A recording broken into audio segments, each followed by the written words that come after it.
እንደ ሽፍታ ነው ፋኖ አልነበረም። ፋኖ ጋር የምንዋጋው አልነበረም ሲል ነበር። አንድ ተራ ሽፍታ ነው ለአንድ ተራ ሽፍታ እንዴት ነው የምንረታው እያሉ ነበር እኛን ሲያጥላሉ ነው የነበረው። ግን ከቤተሰብ ሁሉ ይደወልልኛል። እንዴት ነው አንተ የእናቴ ወንድም ፋኖ አለ? እንዴት ነው አንተ አስችሎ አጎት ላይ የምትተኩሰው ስትለኝ እሷንም አልሰማትም ነበር።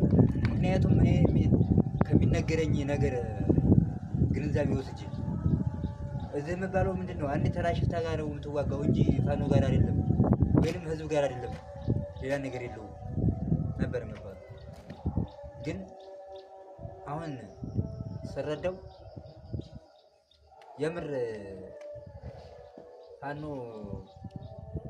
ለህዝቡ ግራ እጁን እየተቀማ ቀኝ እጁን የሚሰጥ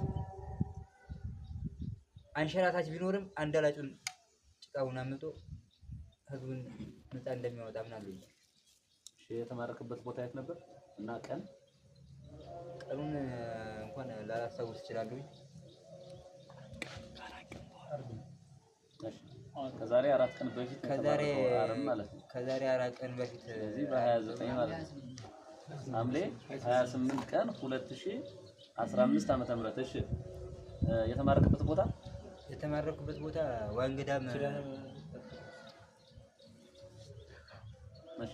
ዋንገዳም ቤተክርስቲያን መሰለ ሜዳው ላይ አስፋልት መውጫ አካባቢ ላይ የተማረኩት። ምዕራብ ጎጃም ዞን ቡሬ ወረዳ የአማራ ህዝባዊ ኃይል ፋኖ በቡሬ ዋንገዳም ላይ ነው የተያዝከው ማለት ነው። ከተያዝክ በኋላም እንግዲህ እንክብካቤው እንደምታየው ስለሆነ እንክብካቤህንም እየገለጽ ነው። እንግዲህ ምክትል አስር አለቃ እናመሰግናለን። ሌሎችን ኢንተርቪው በማድረግ ሌሎቻችሁ ስትመጡ ፋኖ